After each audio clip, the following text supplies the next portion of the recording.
What if there was an emergency and you had to call 911? Emergency, you require the police, ambulance, or fire department. What if your father was having a heart attack? My father's collapsed and I don't think he's breathing. What if your home was on fire? The flames are too hot. I need some help. My daughter's still inside. What if someone was breaking into your home? I hear someone breaking in downstairs. I'm so scared. I'm all alone. What if your baby stopped breathing? Oh my God, he's turning blue. Hurry, please. But what if help couldn't get to you as fast as you needed to? This is the communications center for the Toronto Police, where every day more than 3,000 911 calls are received. That's more than 3,000 people a day who require immediate help. Toronto's emergency services, police, fire, and ambulance provide an excellent response to 911 calls, usually arriving within minutes. But all too often, the response is delayed by motorists who slow them down. Drivers who, for whatever reason, don't get out of their way. And it's these delays that cause precious seconds to be lost. Seconds that could mean the difference between life and death.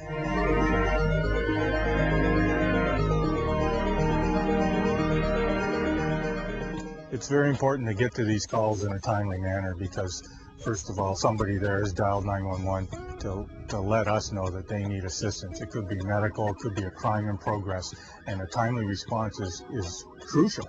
So when citizens on the roadway hinder our response time, it could make a huge difference at the other end of that call. It's extremely important to move over and pull to the right and get out of the way of emergency vehicles because those seconds can save somebody you love. We might be going to your house. You just don't know it yet. And when we get there, we want to find that we can make a difference in your loved one's life rather than being there and it's too late. This could save your life. This could save the life of your child or your grandmother or your friend. This is not a dramatic interpretation. This is the truth. This is what we do every day, and this is why we want you to do it. To delay us could cost someone their life. We all share in the responsibility to ensure emergency help gets to where it's needed, when it's needed. And for drivers, that means moving out of the way of responding emergency vehicles. And while most drivers do move over and stop, many don't. Like these drivers who not only delay the response of the firefighters by taking far too long to get out of the way, but one driver stops in the middle of the street, creating a roadblock and a potentially dangerous situation. Everyone can pull to the right and stop. I have between 2,400, 2,500 liters of water behind me on this truck. So if you get excited or upset and just stop in front of me, it's not quite so easy for me to stop. I have a little cushion or a weight coming behind me, and therefore it's a little more dangerous. The idea is not to get into an accident going to an accident. The idea is to arrive safely. People should know that they have a responsibility to everybody else on the road. Just because they're in their vehicle does not mean that they're in a cocoon. We have to think about what we're doing. Your actions affect everybody else's actions. Keep in mind that an emergency vehicle can approach from any direction at any time. You must be alert to what is happening around you so that you can take the appropriate actions. As soon as you see the lights or hear the siren, check around you and look into your mirrors to determine where the emergency vehicle is and which way it's going. Look for a place on your right that you can move into quickly and safely. Signal as you move over to let the driver know that you've seen them. And then come to a complete stop as close to the side of the road as possible without blocking an intersection. This will create a clear passage for the emergency vehicle to pass you.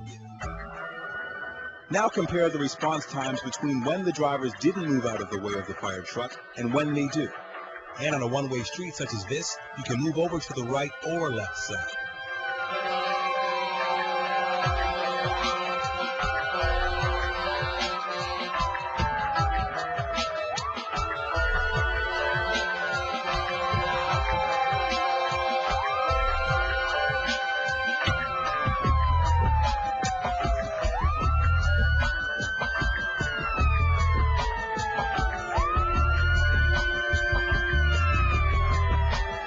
The delay of 14 seconds may not seem like a lot to you, but to the person who called 911, it can make a huge difference.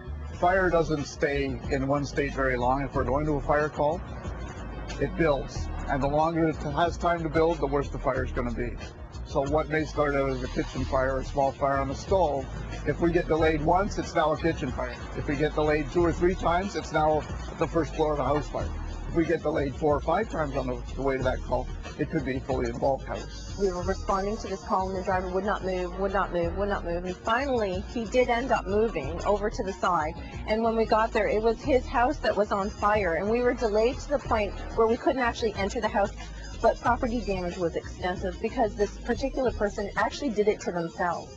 It was unfortunate, but this is one situation where one person can testify for you how important it is to pull to the right and stop, and they learned their lesson. It's the law that all drivers must move over and stop for emergency vehicles approaching from either direction. If you don't, you could receive an $85 fine, plus you'll receive 3 demerit points. When you move over and stop to allow an emergency vehicle to pass, it's important not to pull back out into traffic right away. Very often, especially in the case of the fire service, more than one vehicle may be responding, so other trucks may be a few seconds behind the first. So by pulling out right away, you could cause a serious collision, as almost happened to this impatient driver. If an emergency service vehicle becomes involved in collision en route to one of these emergency calls, then they're out of the play. So some other responder now has to start from square one to get to that call. So the time delay will be even more significant. So always check the way is clear before pulling out to protect everyone from being involved in a collision. Just because our highways have multiple lanes, you can't think that emergency vehicles can simply find a way around you. You're still required by law to move over, and that even includes when they're on the shoulder. However, if the highway only has a narrow shoulder, the responder may drive half in the shoulder and half in the lane. In this case, you must move into the next lane. Don't be like this driver who has the room to move over but doesn't. Always be aware of your surroundings. I know people are in a rush these days. Every once in a while you will see an emergency vehicle coming up behind you. Just take a quick look in your rearview mirror and look off to your right, behind your shoulder, and please try to pull over to the right so we can pass by. Intersections can often be very difficult for emergency responders to get through. So all drivers who are either stopped at an intersection or approaching from any direction must move over and keep the intersection clear until the emergency vehicle passes through. Otherwise, disaster can strike.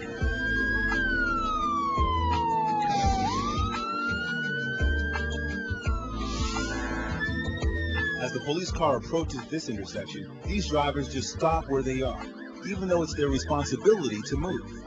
And until they do, the officer is trapped. You know, the quicker we get there, the quicker we can save these people's lives. It's citizens that are calling in that need our help, and it's a citizen that's in front of me that's not moving out of the way when they're supposed to. Here's what should happen. The 2 cars in the curb lane both move to the right as far as they can and stop. Because the red car in the intersection is committed to making a left turn, they must clear the intersection by completing their turn and then move to the right and stop. Since the second red car has not entered the intersection, they move to the right and also stop. The officer can now get through without delay. However, these drivers cause this ambulance a delay by not moving over, and therefore force it to cross the center line. To make things worse, the driver of the blue car isn't paying attention, so he makes a left turn in front of the ambulance, almost causing a collision. Sometimes collisions occur, and we have had emergency service personnel injured unnecessarily and not get to that call. Whenever you are approached by an emergency vehicle at an intersection and you want to turn left, don't. Instead, you must move over to the right and stop with all the other vehicles. This gives the ambulance a clear lane in the same direction of travel and avoids them from having to cross the center line. Crossing the center line into oncoming traffic is not something emergency responders ever want to do, but sometimes they're forced to because some drivers don't move over. Now, while it's lawful for them to do, it can be dangerous. Contrary to how exciting it seems to go into oncoming traffic and to cross over that line, it's quite a dangerous maneuver to make because the drivers, I would suspect, have a more delayed response to us. They're not expecting to see us coming at them. These paramedics are forced into oncoming traffic when no one in front moves over, and the drivers coming in the opposite direction don't know what to do, so they simply stop where they are. This makes it extremely difficult and dangerous for the paramedics to get through. Pay attention to the road and the other drivers around you. Because when we do end up behind you, we want you to do what's right, and that's to pull over and get out of the way. On any two-way road without a median, drivers in both directions must move over and stop as close as possible to the right side of the road, clear of any intersection. This creates a clear passage for the ambulance to get through quickly and safely.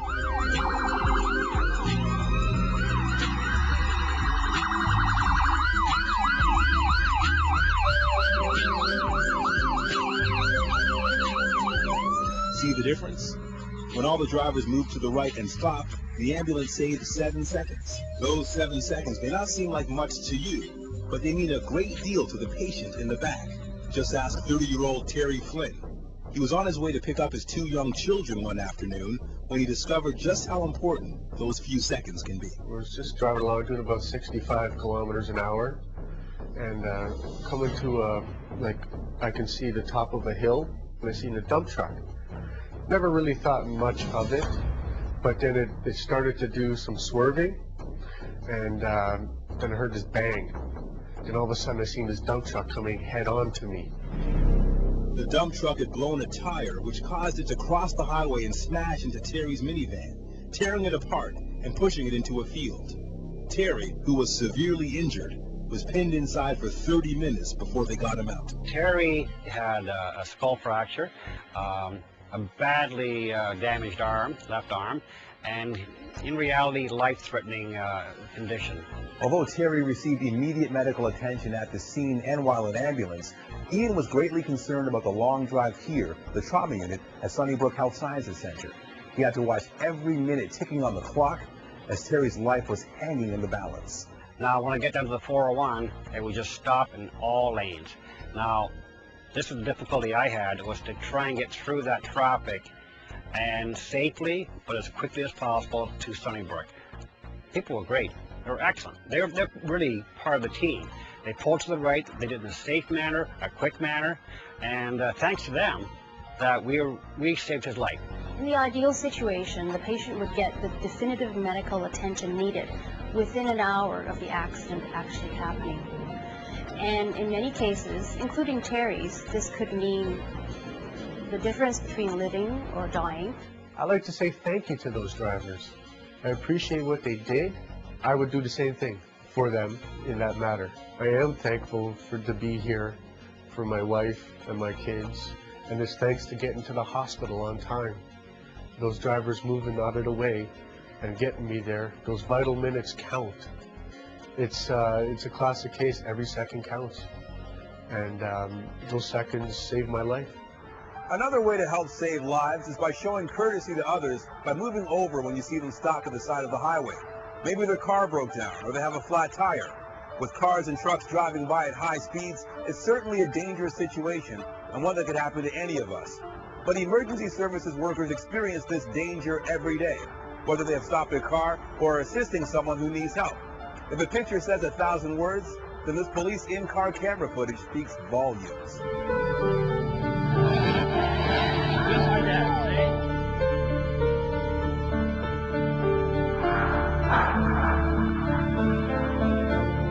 Get out of the road. Where did you stay at in Miami?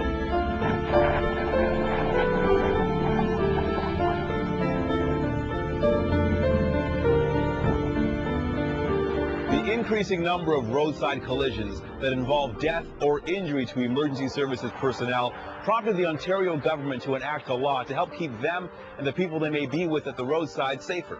It's known as the Move Over Law. Statistics were rising over the years, and there was an incident, a particular incident involving a OPP Sergeant, Margaret Eve, on the 401 in June 2000. And this incident, her death, was the catalyst to Ontario moving forward with the Move Over Law.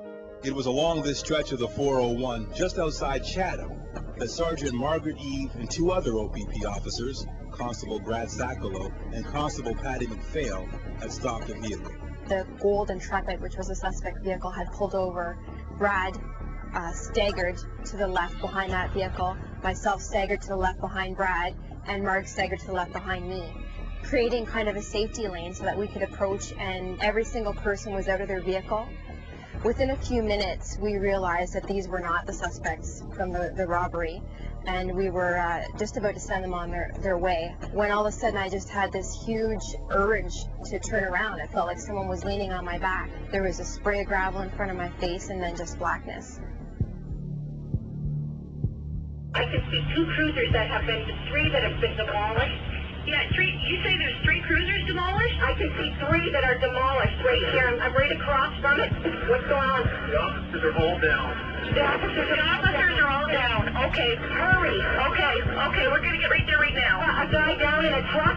Okay. Another guy landed. Okay, and another guy. Okay, and you're going to need quite a few ambulances. There was a horrific collision on the shoulder of the highway. A fully loaded tractor trailer struck all 4 vehicles, the 3 officers, and the civilians who had been stopped. Steve Irwin, a Toronto police officer who was returning from a conference in Windsor, was one of the first people on scene. There was just carnage everywhere. It was an unbelievable sight, one that I have not seen before, and I've seen many, many things in my policing career.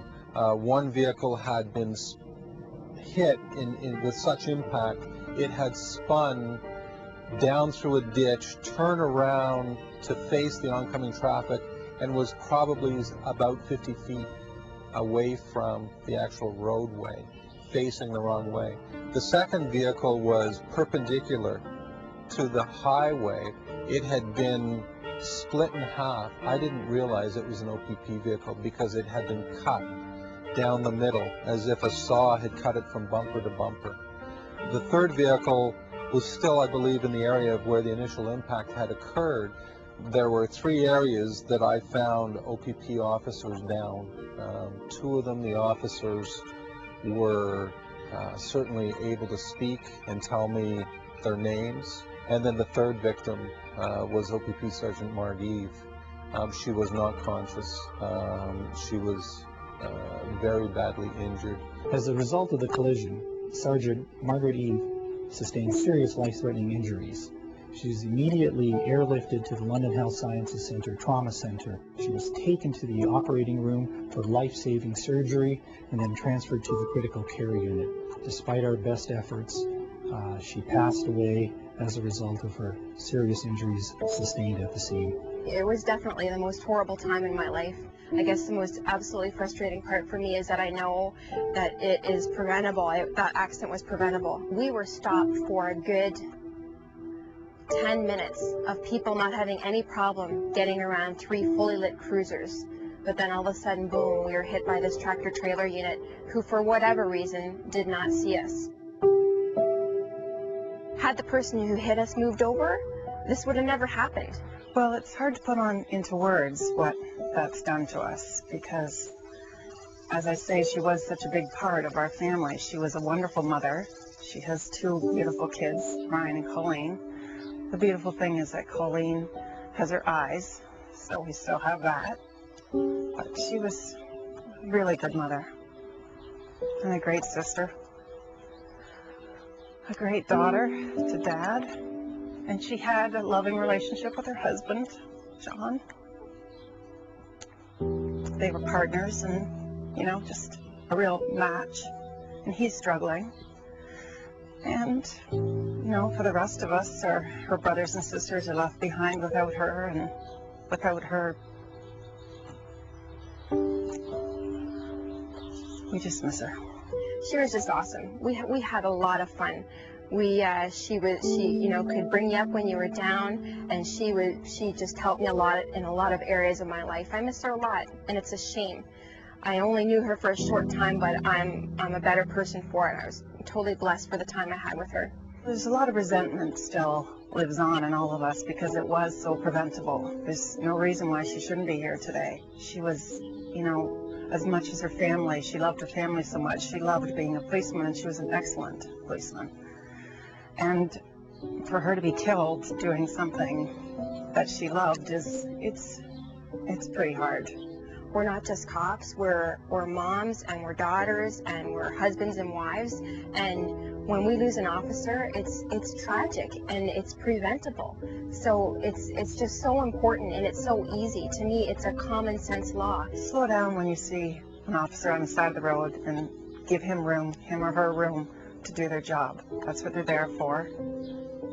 And they're out there protecting us, so I think we can respect what they're doing and give them their lives. I want something good to come out of this. It's been a hard, long road for everybody, but I know that she would want that too. We have to make something positive to come from this tragedy. And something positive has come from Sergeant Margeve's tragedy. Ontario's Move Over Law, a law enacted to increase safety and hopefully ensure a tragedy like hers never happens again. The Move Over Law states that when you approach an emergency vehicle that is stopped in your direction of travel with its lights flashing, no matter if you're on a city street or highway, you are required to slow down and pass with caution. If the road has only one lane in your direction, you must move as far to the left within your lane as you can to create space between you and the stopped vehicles so you can pass safely. If the road has 2 or more lanes in your direction, and if you can do so safely, move into the next lane to create even more space when you pass. So as soon as you see a stopped emergency vehicle with its lights on, either in a lane or on the shoulder of the road, reduce your speed and check for a gap in the next lane. Signal your intention to move into it and safely change lanes. It's all about safety. Safety for you, safety for the officer, and safety for the citizen they are with. And the consequences for disobeying this law are significant. The penalty for a first offense is a fine from $400 to $2,000 plus 3 demerit points. For a second offense within 5 years, the fine can range from $1,000 to $4,000. You could also have your license suspended for up to 2 years and receive jail time for up to 6 months. These are serious penalties and indicate just how important it is to obey the Move Over Law. I think what it boils down to is a matter of shared responsibility between everyone, not only the police or other emergency services, but all the citizens utilizing the highways in the province of Ontario. But let's try to work as a cooperative effort and make this law work. Emergency services personnel are here to serve you, and your well-being is very important to them. That's why it's essential that we each do our part to make these laws work for everyone. It's your part to move over and stop every time you're approached by an emergency vehicle with its lights or siren on. Then the emergency personnel can do their part by getting to the call quickly and help those in need. It could be your child, your grandparent, someone that you love that needs their help. It's also your part to slow down and move over every time you see an emergency vehicle stopped on a roadway with its lights activated. Then the emergency personnel can do their part because you've allowed them to do their job safely.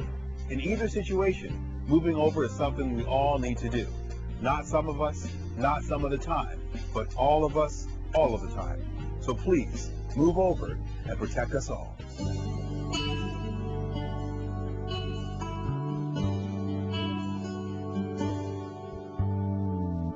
You were the strongest one I ever knew. Someone who always stood for right and true. Inside that uniform, you gave it all. We know that sometimes even the brave will fall. So shoulder to shoulder, we say goodbye. And